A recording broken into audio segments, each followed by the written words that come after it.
Okay, so thank you everyone for coming. My name is Mike Ewald with the Energy Justice Network, and we're graced with the presence of Scott Portzline, who's done massive amounts of incredible work on reactor security issues over the years.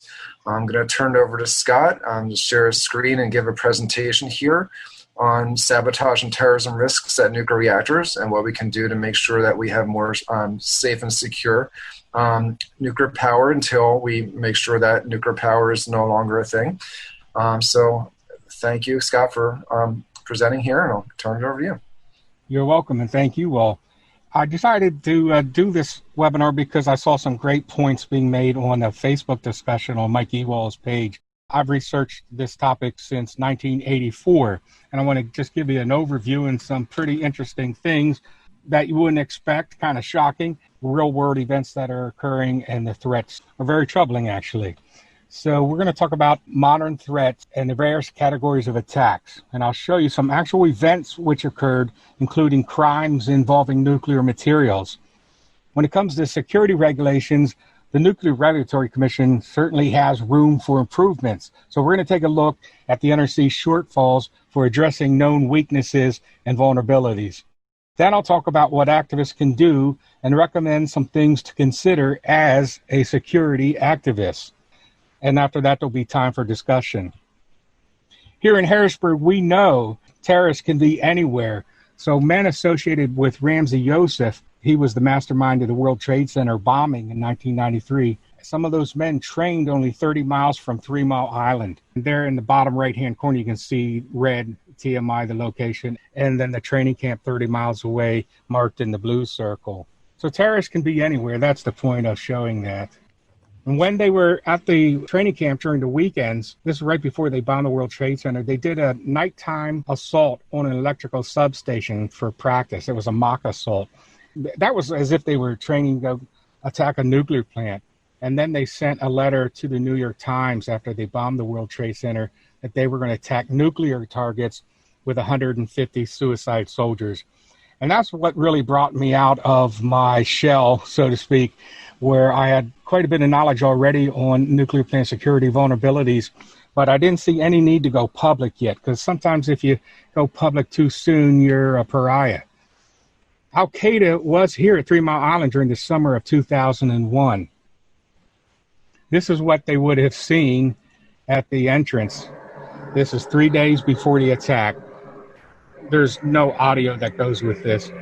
Right there goes a truck, and the car is passing into 3 Mile Island. There's no guard posted there, and the vehicle barrier is open. That truck could have turned in there and delivered a bomb within a couple hundred feet of the nuclear reactor, which would have, if it was large enough, would have caused a disaster. We also know that Al-Qaeda trained to cause meltdowns. Fox News has learned U.S. intelligence discovered that Al-Qaeda trainees have practiced taking over nuclear power plants and causing meltdowns. So there was some speculation where nuclear plants targeted on 9/11, and they had considered that when they first started planning for some sort of attack, but they decided against it for fear that it would get out of control. So let's look at some of the modern threats. I live close to 2 transportation routes that go through Harrisburg for nuclear waste. One would be high-level nuclear waste spent fuel rods, which the military waste does pass through this area now. High-level waste has not started yet. So I live 700 feet from these 2 routes, and I get to see a lot of things. In fact, just last week, I saw 2 trucks of low-level waste coming down on 81, one right behind the other. I didn't determine whether or not they were speeding. I was going the other way, but everything looked fine to me. But that's the first time I saw 2 trucks back to back, and I'm not so sure that's a good idea. Here's another modern threat. This high-level nuclear waste is continually emitting radiation. Gamma rays and X-rays are constantly escaping the protective shielding. The cask will be loaded onto a truck or a train. It's like transporting an X-ray machine that's stuck in the on position and then paraded through your town. And you won't know when they're coming to town because no one's going to tell you, and hundreds, maybe thousands are coming.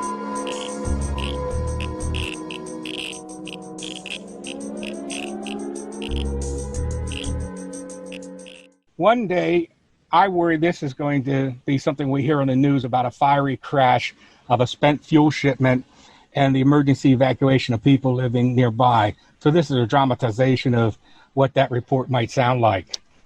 This story is turning into a major event because we now know that the truck was carrying spent nuclear fuel from a nuclear plant in the northeastern United States. There has been increased levels of radiation, but authorities are not telling us the level of severity and blame vastly different measurements taken near the scene of the crash. We have also been told by several witnesses that they believe they saw a missile or some kind of projectile hit the truck before it crashed. That cannot be confirmed, but if it is true, it would be the first act of terrorism on a nuclear fuel shipment. Yeah, to me, that represents a nightmare situation that we're going to be facing in the future, and we need some activists to get involved with that because all of us are getting pretty old now. I'm one of the youngest I know of with the security issues, and I'm 62 years old. So if you think it's too soon to worry about rocket-propelled grenades, we just had one show up at the airport in Allentown, Pennsylvania. The use of the rocket-propelled grenades at a nuclear plant goes back to 1982 in France. And what happened was there was 5 anti-tank rockets were fired at the plant while it was still under construction. One passed through the opening, striking a crane inside. Another hit the outside of the main reactor building, and another one hit a metal crane outside. The other 2 hit the wall of the steam generator building, and the perpetrators escaped. Here's another modern threat. Now, this very odd case, Andrea. This is, according to the FBI, 2 men in New York State who were plotting to develop a device that sounds like something out of science fiction that they could use to aim X-rays at people and harm them. So what happened there was a 52-year-old man in a federal court in New York. He's self-professed member of the KKK. He was sentenced to 30 years for plotting to build an industrial X-ray machine, and it was designed to shoot out a directed beam of lethal radiation. It would have been power enough to kill from a distance. And he was going to set it up in a van outside of Muslim mosques and schools and turn it on. He called it Hiroshima on a light switch. This is the Westinghouse nuclear headquarters near Pittsburgh, Pennsylvania. And the Justice Department says a Russian military officer stole login credentials of workers at Westinghouse. Westinghouse provides plant design services and fuel to customers. John Delano has more. Ivan Sergeyevich Yermakov is accused of creating a fake website to mimic Westinghouse's, then spearphishing to attract employees to respond, thereby stealing their login credentials. 7 Russian military hackers were indicted in 2018 using a bogus website that tricked some employees into handing over their passwords. And they accomplished this with the spear phishing email scheme. Westinghouse employees were sent an email from the bogus network, and the hackers altered one letter in a clickable link to disguise the trick. So the G was changed to a Q. And you can see how easily you could overlook that when you're clicking on what looks like a legitimate email. When employees clicked the link and signed in, the bogus site stole their username and password, and then it connected them to the real Westinghouse website. That way, no suspicions were raised. Now, the economic losses could be high because Westinghouse would have to check all their drawings and schematics and circuits to be sure that nothing was changed, because just one change to a certain safety system could prove disastrous at a nuclear plant. And the most disturbing aspect of this was that the cyber attack came from the parking lot. The spies rented a car and assembled a computer network in the trunk.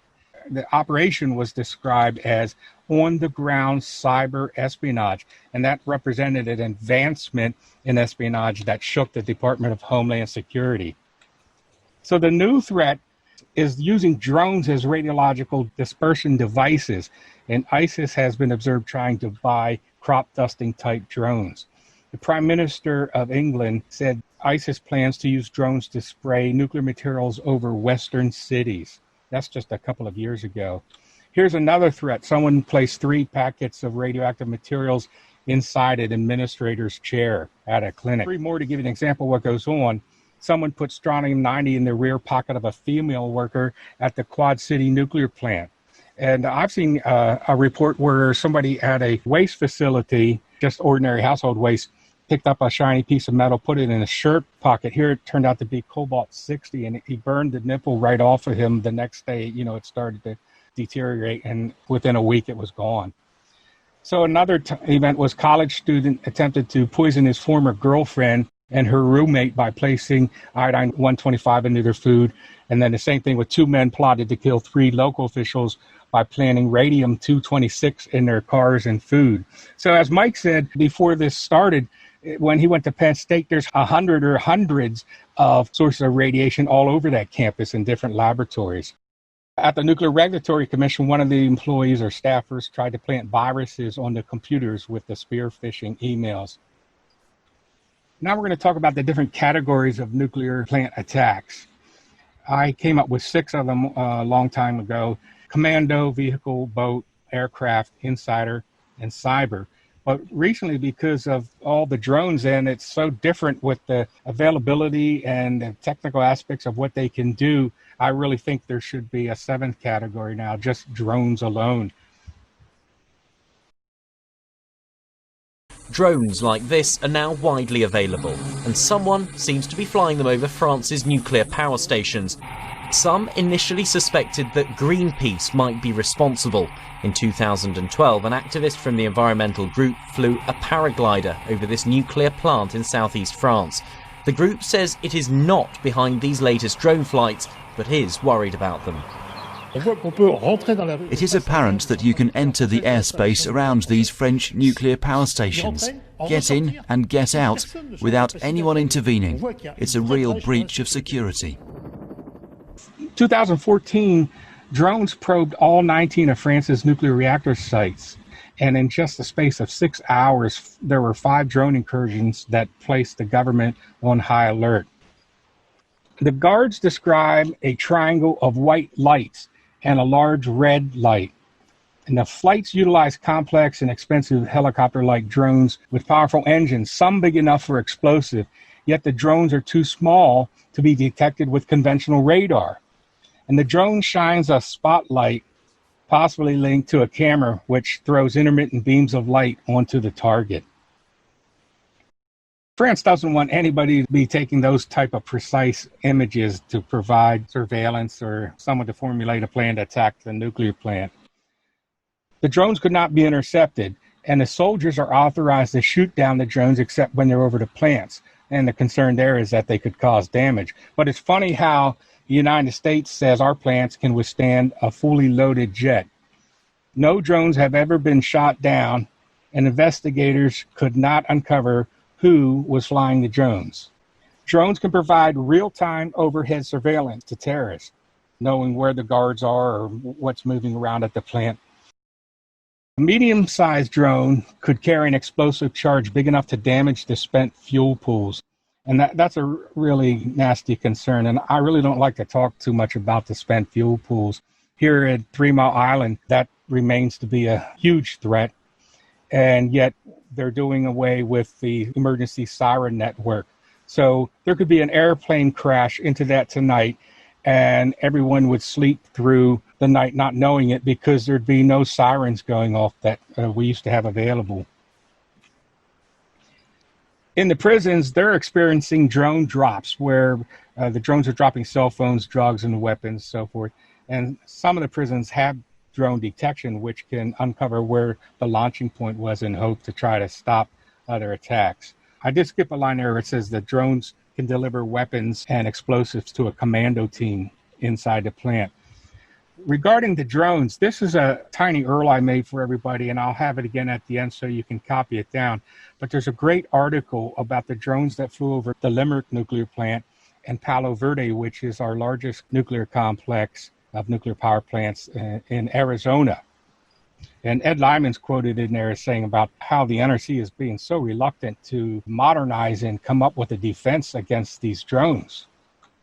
And then this other article I recommend reading, I just found today, and man was sentenced to prison for using drones to drop bombs near his girlfriend's home. So if somebody's going to do that, there's crazy enough people, even on a whim, might do that at other important facilities.